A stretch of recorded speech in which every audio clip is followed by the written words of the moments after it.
ng pulis. Madali kong malulusutan yan. Simple lang.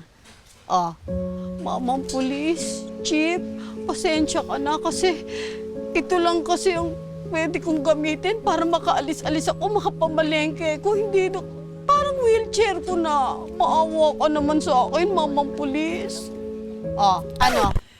Sa tingin nyo, hindi ko kayang lusutan? Ang dali-dali kong i-acting yan, ano? Wiping? Dala ako ng very light. Hirap. Ops. Teka.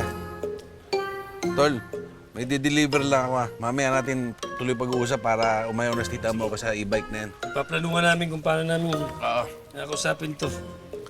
Ah, Hazel? Pwede ba kitang abutin? Bakit?